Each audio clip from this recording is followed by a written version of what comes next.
A, you need really fresh bait, and B, you got to move your bait and all that stuff. But everyone talks to me lately about heads. Everyone's using just heads. Heads catch really big fish when they're biting on heads. That is not the predominant bite, just so you know. More big fish will be caught on a small piece than on the heads when they're not feeding on it. Because everybody who's fished the beach, what's the number one thing in all the bellies of any bass you catch on the beach? Crabs. Calico crabs.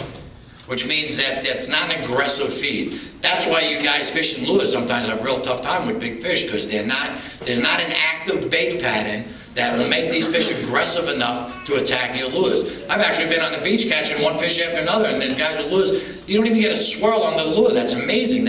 We've trained these fish to eat bunker. That's kind of bad, actually, because there's so much bait being thrown in the water, they're getting a little lazy.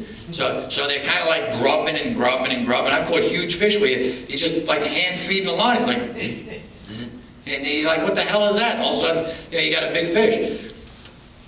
So part of the bait fishing, when you guys go bunker fishing, you want really fresh bait. Hook design is critical. You want your hook to come clean out of the bunker, never under the bone. So that when you hook the fish, not the bait. How many of you guys hooked a head through the lips? Good, nobody. You learned finally. You didn't. When you hook a bait through the bottom of the lips with a head on the beach, more times than not, a big fish hits the bait really hard, and he buries the hook into the bait. So you end up hooking your bait. So you have them on for 15 to 20 seconds, and what's the most common big fish you lose? Your biggest, because that's why you made a mistake. So you don't want any mistakes out there. You want to check your equipment, and then equipment-wise, you can use anything you want as long as your line is always new, your knots are tight all the time, your hooks are always sharp. I mean, that's just good common sense. You know, good common sense goes a long way in fishing.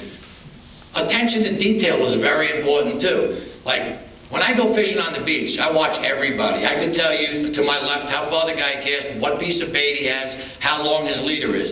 Because in your mind, if you can remember all that, whoever hooks the fish first, you know where they are. So if the guy made a really long cast with a small chunk of bait, you know the fish are far. If the guy hooks a fish in the surf line, you know the fish are there. Also, for you guys that are sneaky like me, if the fish are in the surf line, cast far, then reel it in. Don't let anyone see.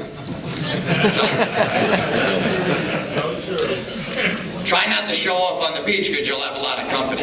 In today's world, fishing's getting tougher. Everybody has a cell phone, everyone calls. I was fishing Cedar Bar last year, and one of the guys in the boat must have caught a fish, and you see 70 boats converge on him. They fish it for a half hour, 20 minutes, they shoot over to there, and they're all spread out, and then someone makes a call, and they're all there. So the less you show off, the better.